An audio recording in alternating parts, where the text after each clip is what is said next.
Okay, तो ये है कोटक का ड्रीम डिफरेंट 811 क्रेडिट कार्ड। ये यहाँ पे वीज़ा वेरिएंट में है। और अगर आपने मेरा चैनल पहले से फॉलो किया है तो आपने देखा होगा कि इस कार्ड के ऊपर वीडियो, इसके milestone benefits, reward points, redemption कैसे करना है, स्टेटमेंट में कैसे लेते हैं, कैश में कैसे लेते हैं, इसे हर तरह की प्रोसेस जो है इस कार्ड के बारे में मैंने बना के आपको दी हुई है। आज लेकिन फिर से क्यों बात करना है इस कार्ड के बारे में, तो दो मेन रीजंस हैं। पहला, ये अब रुपे वेरिएंट में लॉन्च हो गया है, रीलॉन्चिंग टाइप का आप मान लो। दूसरा, अब ये बिना कोटक के बैंक अकाउंट के भी आपको मिलेगा। मतलब पहले आपको कोटक का एक 811 जो इनका जीरो बैलेंस ऑनलाइन अकाउंट है, कम से कम वो होना ज़रूरी था। ठीक है, यहाँ पे 811 की भी ब्रांडिंग आप देख सकते हो, तो आपको ये उसके थ्रू मिलता था। लेकिन अब ये नॉन 811 कस्टमर्स के लिए भी, नॉन कोटक अकाउंट कस्टमर्स के लिए भी खोल दिया गया है इसका एप्लीकेशन प्रोसेस। तो ये दो चेंजेस, और रिवॉर्ड पॉइंट्स वगैरह पे भी चेंजेस किए गए हैं रुपए के लिए। तो इन सारे अपडेट्स के बारे में बात करेंगे।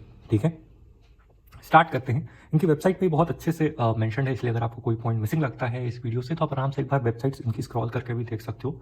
बहुत प्यारा, बहुत सिंपल तरह से एक्सप्लेन किया हुआ है।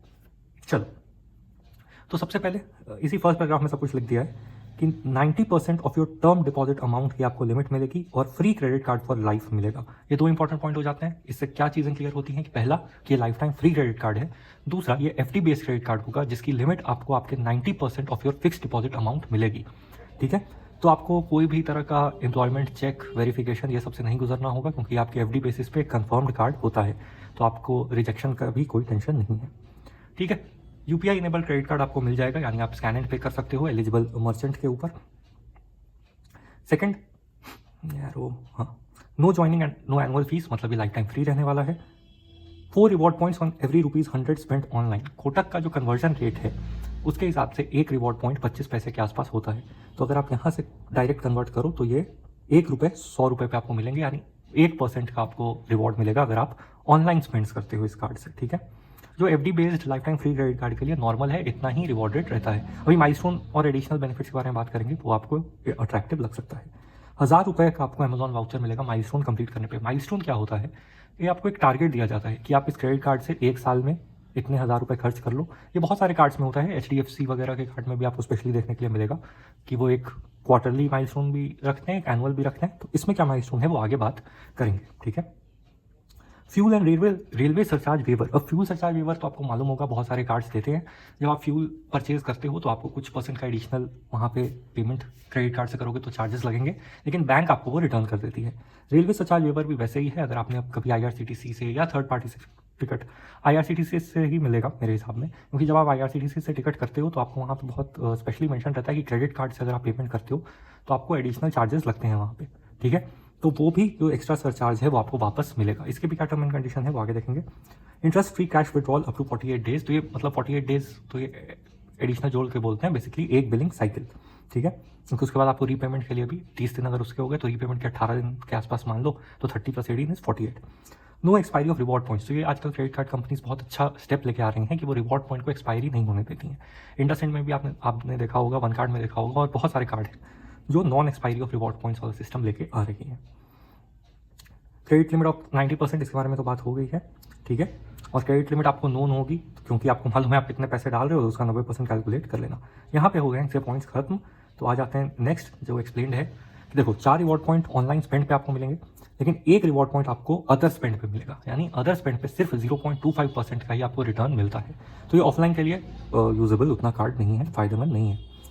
इंटरेस्ट फ्री कैश विड्रॉल की क्या टर्म एंड कंडीशन है, तो आप 90% of your total credit limit निकाल सकते हो। देखो 90% का सेंस है, 90% ऑफ योर एफडी आपको लिमिट मिलेगी और उसके 90% आप निकाल सकते हो पैसे।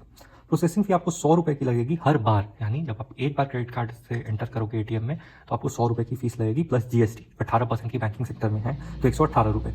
और no interest will be charge up to 48 days, यानी टोटल बिलिंग साइकिल को ही बोल रहे हैं कि अगर आप बिलिंग साइकिल की फर्स्ट डेट को निकालते हो तो 30 दिन पूरी बिलिंग साइकिल के, और 18 दिन जो आपको रीपेमेंट के मिलते हैं वो। क्लियर है। बैलेंस ट्रांसफर आपको मिलेगा ₹350 पर 10,000 रुपीज़ करने पे। बैलेंस ट्रांसफर क्या होता है, ये सब आजकल क्रेडिट कार्ड वाले फीचर देते हैं कि आप एक का रुका हुआ पैसा जो है वो दूसरे कार्ड पे भेज सकते हो, या कभी कभी अकाउंट में भी भेजने का ऑप्शन दिया जाता है। बहुत अच्छा नहीं है, फीस चार्जेस बहुत हैं इसके।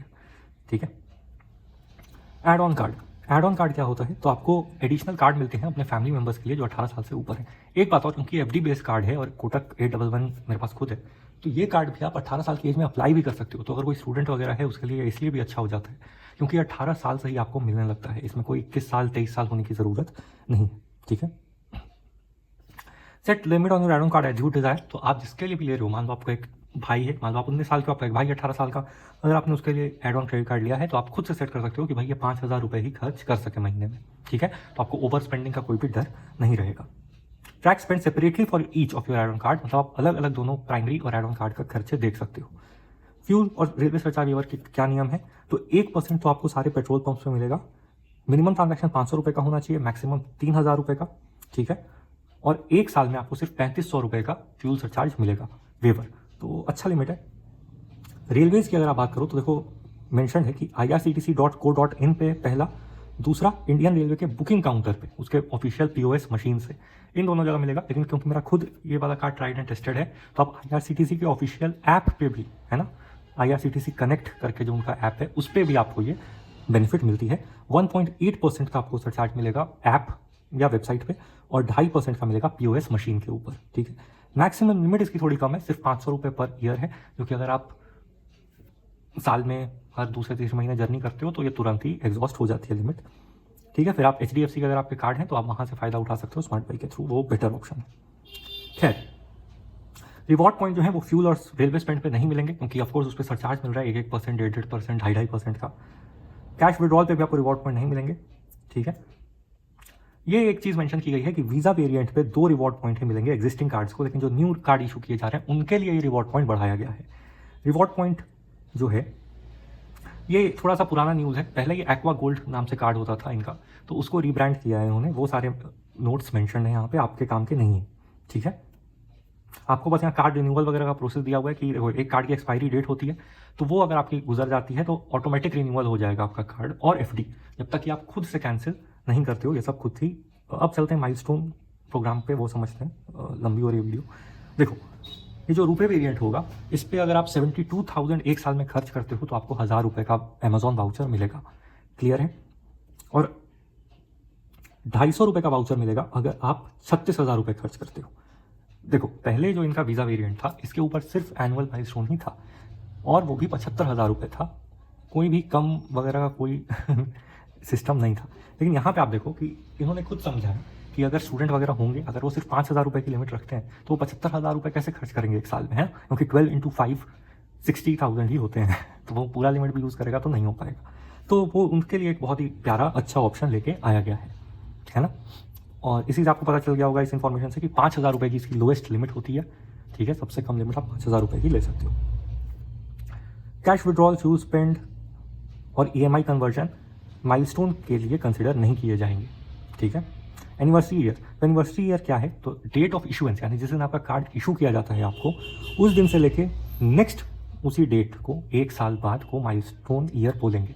ठीक है, यानी मान लो इस एग्जांपल में अगर आपको 30 जून को कार्ड इशू किया जाए तो 1 जुलाई से 30 जून आपका माइलस्टोन ईयर होगा। ठीक है, और ये माइलस्टोन टैब ये एकदम सही बताया उन्होंने, इनके ऐप में अगर आप क्रेडिट कार्ड सेक्शन में जाओगे तो एक माइलस्टोन करके एक टैब है, उस पर आप क्लिक करोगे तो आपको माइलस्टोन का डेट, कितनी आपकी माइलस्टोन कंप्लीट हुई है और कब आप उसको क्लेम, कैशबैक को या PVR के टिकट को क्लेम करने का ऑप्शन भी आपको वहीं पे देखने के लिए मिल जाता है। तो उस बारे में इनकी बहुत क्लैरिटी है। एग्जिस्टिंग कस्टमर यानी ये जो वीज़ा वेरिएंट वाले हैं इनके साथ क्या है, वही 75,000 मैंने आपको बताया, उस पर आपको ये मिलता है। ठीक है, और आपको या कैशबैक मिलता है 750 रुपये का, या आपको PVR के 4 टिकट्स मिलते हैं। ठीक है, एनिवर्सरी या माइलस्टोन ये सब के बारे में बात हो गई है। एलिजिबिलिटी पे आते हैं। एलिजिबिलिटी के लिए प्राइमरी कार्ड होल्डर को 18 साल से लेकर 75 साल का होना चाहिए। एड ऑन कार्ड होल्डर को भी 18 साल मिनिमम होना चाहिए। क्लियर है, मिनिमम FD अमाउंट 5,000 रुपये की होगी, उसका 90% यानी 4500 रुपये। ये न्यू है शायद, क्योंकि मेरे टाइम में 5,000 रुपये की आपकी मिनिमम लिमिट होनी चाहिए थी, तो उससे थोड़ा बढ़ के आपको FD करनी थी। खैर, only individual TDs are allowed. TD FD का ही दूसरा नाम है, टर्म डिपॉजिट, फिक्स डिपॉजिट, एक ही बात है। ठीक है, should be a resident of India, तो आपको इंडियन रेसिडेंट होना जरूरी है। NRI कस्टमर अप्लाई कर सकता है लेकिन सिर्फ ऑफलाइन प्रोसेस के थ्रू, आप ऑनलाइन प्रोसेस के थ्रू नहीं कर सकते हो। ठीक है, फीस एंड चार्जेस के ऊपर आ जाते हैं। तो देखो, वैसे तो ज्वाइनिंग एनुअल ये सब नॉट एप्लीकेबल और नील वगैरह है, लेकिन कुछ इंपॉर्टेंट चार्जेस होते हैं कार्ड के जो जानने जरूरी हैं। एड ऑन कार्ड भी आपको नील फ्री पे मिलेगा। इंटरेस्ट चार्जेस और आउटस्टैंडिंग बैलेंस अगर आप नहीं पे करते हो अपना बिल, या अगर आप कैश निकाल के भी छोड़ देते हो, तो आपको एडिशनल 42% पर एनम का फाइन देना होगा, इंटरेस्ट रीपे करना होगा। ये सोच लो पर्सनल लोन वगैरह से कितना महंगा है ना। तो अगर आप कभी डिफ़ॉल्ट करते हो तो आप एक नॉर्मल सा पर्सनल लोन लेके पे ऑफ कर दिया करो अपने क्रेडिट कार्ड की डेट्स। मिनिमम अमाउंट ड्यू, देखो एक जब भी क्रेडिट कार्ड स्टेटमेंट जनरेट होता है तो दो अमाउंट उसमें आते हैं, एक मिनिमम अमाउंट ड्यू MAD और एक टोटल आउटस्टैंडिंग, ठीक है, टोटल अमाउंट ड्यू। हमेशा टोटल अमाउंट ड्यू ही पे ऑफ करना चाहिए, लेकिन अगर किसी कैश क्रंच में या कोविड वगैरह के टाइम में ये बहुत हुआ कि आपके पास बहुत कम पैसे हैं, तो आप कम से कम मिनिमम अमाउंट ड्यू पे कर दो, ताकि आपका जो क्रेडिट कार्ड है वो एक्टिव स्टेट में रहे और आपके ऊपर कोई भी वो सब अजीब अजीब तरह के कॉल और धमकियाँ ये सब नहीं आए। कैश विड्रॉल के लिए जो फीस 100 रुपये की लगने वाली है उसके बारे में बात हो चुकी है। लेट पेमेंट चार्जेस क्या है, देखो लेट पेमेंट चार्जेस हैं अगर आप 100 रुपये से कम का डिफॉल्ट करते हो, यानी मान लो आपको 5,000 रुपये का बिल है, आपने 4,900 रुपये पे कर दिए, तो आपको लेट पेमेंट चार्जेस कुछ नहीं लगेगा, आप आराम से दे सकते हो, ठीक है। लेकिन अगर 100 रुपये के बराबर या उससे ज़्यादा आपका ड्यू है, यानी मान लो 4,900 या 4,899 ही आपने पे किए, तो आपको 500 रुपये लेट पेमेंट चार्ज लगेगा सिर्फ। इंटरेस्ट अलग है 42% और ये सिर्फ लेट पेमेंट चार्ज है, और इसके ऊपर भी GST लगेगा 18%। ये सब सोच लो बैंकिंग सेक्टर में। ओवर लिमिट चार्ज 0 है क्योंकि उसका सिस्टम ही नहीं होता है इसमें, आप जितने की FD रखोगे उसका ही आपका लिमिट जो है फिक्स रहता है, ओवर लिमिट की फैसिलिटी नहीं है। चेक बाउंस चार्जेस, अगर आप अपना रीपेमेंट चेक के थ्रू कर रहे हो, आप चेक भेज रहे हो कोटक को या चेक ड्रॉप कर रहे हो, और अगर वो बाउंस हो गया, अगर वो ऑनर नहीं किया गया, आपके अकाउंट में पैसे नहीं थे, तो आपको 2% बाउंस अमाउंट पे या 500 रुपये जो हायर की तरफ होगा वो चार्ज लगेगा। क्लियर हो गया। फॉरेन करेंसी मार्कअप यानी फॉरेक्स चार्जेस आपको 3.5% लगेंगे, कभी भी नहीं। वन कार्ड वगैरह अगर आपको मिल रहा हो, वन कार्ड इससे आजकल बहुत रिस्ट्रिक्टेड हो गया है RBI के टॉक्स के बाद, तो वहाँ पे आपको 1% का फॉरेक्स मिलता है FD कार्ड पे, या आप IDFC का FD कार्ड ले लो, उस पर 0% फॉरेक्स है, ठीक है। ये सब वेवर के बारे में बताया हुआ है, ठीक है। अगर आप कैश पेमेंट करते हो बैंक को जाके, तो भी आपको 100 रुपये एक्स्ट्रा देने होंगे, तो ऑनलाइन पेमेंट करो, कोई वैसी बात नहीं है, ठीक है। ये सब वेव्ड है, अच्छी बात है। Credit limit increase, processing fee पहले लगती थी, वो भी 15 अप्रैल से 0 कर दी गई है, खुशी की बात है। रेंट पेमेंट के लिए एडिशनल चार्जेस क्या हैं, तो देखो 6513 MCC जो होगा उसमें आपको 2% of transaction amount plus GST देना होगा, यानी ट्रांजैक्शन अमाउंट तो देना ही होगा, मान लो 10,000 रुपये का रेंट है तो उसका 2% plus 18% GST। Pre closure charges, अगर आप कोई लोन लेते हो या EMI लेते हो और उसको जल्दी बंद करवाना चाहते हो, मान लो आपके पास पैसे आ गए, तो आपको 3% ऑन आउटस्टैंडिंग प्रिंसिपल अमाउंट जो होगा उस पर देना होगा, ठीक है। ये सबके बारे में बात हो चुकी है। अब आ जाते हैं लास्ट में वैल्यू चार्ट के ऊपर। वैल्यू चार्ट क्या होता है, कुछ भी नहीं, ये एक तरह से बताते हैं कि आपको कितना मैक्सिमम बेनिफिट हो सकता है। अगर आप 6 लाख रुपए स्पेंड करते हो और पता नहीं क्रेडिट कार्ड की कितनी लिमिट होगी जिसमें आप 6 लाख रुपए करोगे, तो आपको कुछ इस तरह से 1,000 रुपये का वाउचर मिलेगा। और ये एक इनका मतलब न्यू कस्टमर्स के लिए ऑफर है। जैसे ही आप कार्ड लेते हो तो आपके लिए एक्टिवेशन बेनिफिट की तरह काम करता है। फर्स्ट 30 दिन में अगर आप 500 रुपये एवरी 30 डेज खर्च करते जाते हो तो आपको 1,000 रुपये के वाउचर्स मिलते हैं। बहुत अजीब सा ये है, पहले ऐसा नहीं था, ठीक है। लेकिन खैर मैंने आपको समझा दिया कि आपको एक्टिवेशन बेनिफिट मिल जाएगा, ठीक है। अगर आप 72,000 रुपये फिर खर्च कर दो तो 1,000 रुपये का और फिर से वाउचर, ठीक है। और ये मान के चल रहे हैं कि आप मैक्सिमम रेलवे सर्चार्ज वेवर भी ले लोगे 500 रुपये तक का, और मैक्सिमम फ्यूल वेवर भी 3500 रुपये तक का ले लोगे, तो आपको एक लाइफ टाइम फ्री कार्ड पे 11,475 रुपये का बेनिफिट हो सकता है अगर आप पूरे तरह से इसको यूज़ करो, एक साल में 6 लाख रुपये खर्च करके। खैर ये एप्लीकेशन प्रोसेस वगैरह दिया हुआ है। देखो मैंने बोला था ना, अगर आपके पास 811 अकाउंट है तो हमारे टाइम में आपको 5555 की FD करनी पड़ती थी, तो आपको 5,000 रुपये की लिमिट के साथ का कार्ड मिलता था। लेकिन अगर आप नॉन 811 कस्टमर हो तो आपको सिर्फ 5,000 रुपये की FD पे कार्ड मिल जाएगा। इतना ही रखते हैं, नेक्स्ट अपडेट के साथ फिर मिलेंगे।